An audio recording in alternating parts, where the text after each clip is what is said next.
Well, you've got to make a distinction between what the policy is and then whether it's actually enforced. But I think there's no appetite in Britain for open borders, and any politician... Spot on. Yeah, any politician who said that would have been deaf to the message of the 2016 Brexit referendum. And even Jeremy Corbyn, who is no longer a Labour MP, but even when he was leader, he wasn't really advocating for open borders. The question is, how do you have a policy, how do you enforce it, but ultimately, how do you keep people safe? Because there's a tragedy, and although there's a lot of back and forth in Westminster, there's a tragedy because people are dying trying to cross the water to get to Britain. Yes, but it does seem, now Mark Wright delivered this, I believe it was an exclusive for GBNews, that migrants are now using more dangerous routes than they were before. So it seems like perhaps some of the money to the French is actually working, could actually be working, but then it's no good if people are risking their lives even more by taking a more dangerous route. That's desperately trying to find a silver lining and thinking that the money that we're giving to the French is going to any use. I think the idea... That's me. Positive spin. Positive spin. Always smiling, Emily. I think the idea that in response to this, that we should fling open the borders is absurd. Firstly, I don't think that would necessarily stop people from taking these journeys, because I don't think that's necessarily going to stop people smugglers.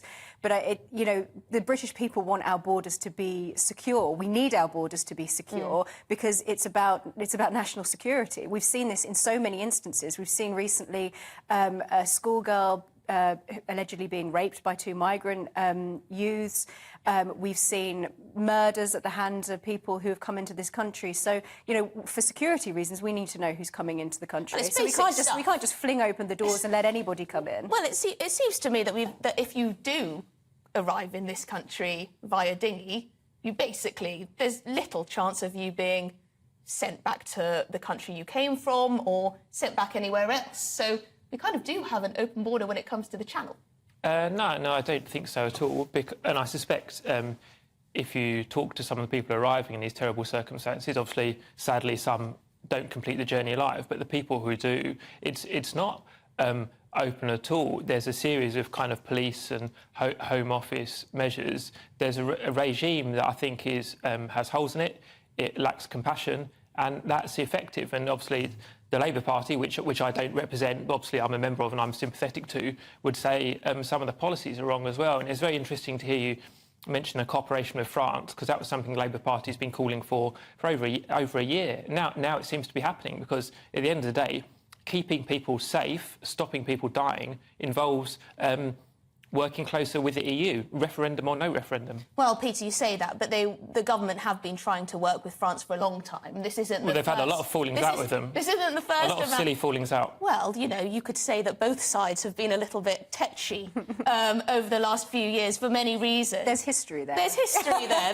That's where I'm going. There's history there, of course. But Emma, we've seen there's been, well, a lot of heat.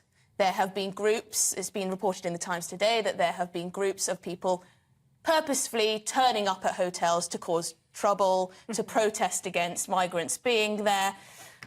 Is this just a sign that something has to be done? Because the problem is that when this happens, it makes the discussion even more divided. People go after the emotional arguments rather than the practical ones. Yeah, I think there have been a lot of accusations from political leaders pretty much across the board against, say, the Home Secretary's rhetoric around illegal migrant crossings, accusations that is what has inflamed tensions. I think what has inflamed tensions is the fact that the government, you know, it's not what the government says, it's what the government does, and or more to the point, what the government hasn't done, because our policies surrounding migration, particularly illegal migration across the Channel, is just clearly not working. It's storing up so much resentment in the population. I think that, you know, people are quite right to feel that this situation is absolutely untenable. You just have to look at the numbers. You know, last year we saw a record high of 46,000 people coming across the Channel illegally, and that's just across the Channel, and those are just the people that we know about. So that's the bottom level. We're expecting up to 80,000 to come this year. This situation is completely unsustainable, and we keep seeing increasing incidents where this is actually putting people's safety at risk. I think that the public need to see the government actually doing something about this. Otherwise, of course, tensions will get worse, and of course, there will be certain groups who will try to exploit this for their own purposes on both sides. But that's a good point, isn't it, Peter? Because you talk about compassion, and a lot of the left talk about compassion, particularly when right-wingers say that we need to have more security at the border and that we can't have these crossings and that we need to send people back, etc., etc. But where's the compassion in refusing to acknowledge that people are taking advantage of this route and may have hostile motivations or may not qualify for asylum? It seems that the debate is so difficult to have with some people who just say, oh, well, you have to have compassion. But people's compassion is for their country as well, the safety of their country, security, etc., etc. Well, it is possible to be both realistic and compassionate, and there's anger on both sides, whether people are angry about the numbers coming into Britain or perhaps a bit more like me and people on the left angry about the treatment of people arriving here. But I think we can all agree there is no place for vigilantism. That is not the answer at all, and anyone that turns up at a so-called migrant hostel or hotel shouting and waving placards, that's madness. They can direct their frustration towards the government or towards Westminster in a lawful way, but people turning up shouting good knows what at migrants is completely unacceptable. I think the Labour Party has been realistic in the past. It's obviously been on a bit of a journey. If you cast your mind back to the Ed Miliband era, last time Yvette Cooper was Shadow Home Secretary on this brief, she was very tough and actually provoked a bit of revolt within the Labour Party. So Labour has listened to the public, and I think Labour is completely realistic. Well, that's a good point, actually, Emma, isn't it? The Labour Party have been talking quite tough. Do you believe them, though? Because they are the party of Zara Sultana and Jeremy Corbyn, well, not Jeremy Corbyn, but others who would like to see the borders flung open. I think the doors were flung open by Tony Blair, so the Labour Party has an awful lot to answer for in this department. I certainly wouldn't trust them with our immigration policy. But sorry, that is lawful migration rather than open borders. That's a different thing. But it's the context, isn't it? Because I think people would be less worried about numbers, not necessarily with the boat crossings, but just in general, if we hadn't had years and years of migration being in the net hundreds and thousands. Yeah, repeatedly, the British public, when polled, want immigration to be taken under control. Every single election, the British public always vote for more controls on immigration, but the numbers have gone up and up and up, despite all of the talk from successive governments on both sides of the House.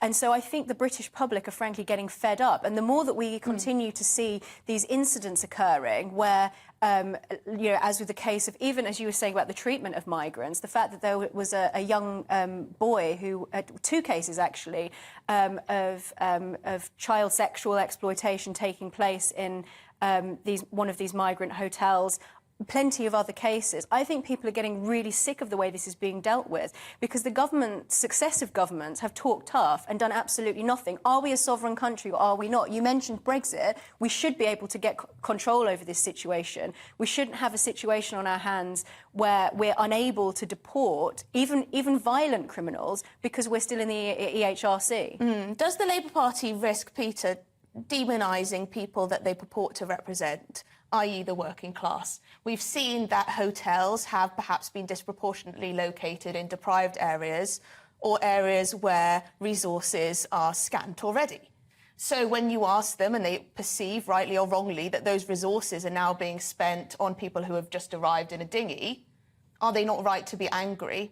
Obviously, vigilantism is a disgusting thing to do, and it's, well, no one in their right mind should do that. But can you understand why there is a level of anger in those particular communities? Well, you're asking me a few different questions, but the only group being demonised in society is migrants, and I'm afraid, and I've tried not to be party political, it's absolutely the right wing of British politics, like the Conservative Party, not the people on the panel today, but it's a Conservative Party in Parliament that is demonising migrants. And although I apologise for interrupting earlier, it's important to clarify this because Tories have deliberately blurred the line between three different areas, between legal migration, that's economic, illegal migration and asylum claims, and they're all measured in different ways and enforced in different ways. And the Tories have blurred the line on that deliberately for party political gain.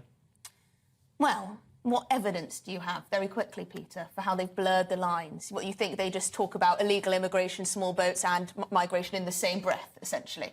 Is that what you're saying? You're on the right lines. They talk about people coming over here and they talk about our rights, and I think there's a bit of an innuendo about British culture being undermined. But these are all different groups, and someone coming from a war zone is very different to an economic migrant. I just think we're in a Regardless, country where all of people those have, categories people are have out been of control. crying out. They've been telling politicians that they don't want this to continue. Nothing seems to be done, and then they're surprised when, you know, the boiling water overflows out of the pot.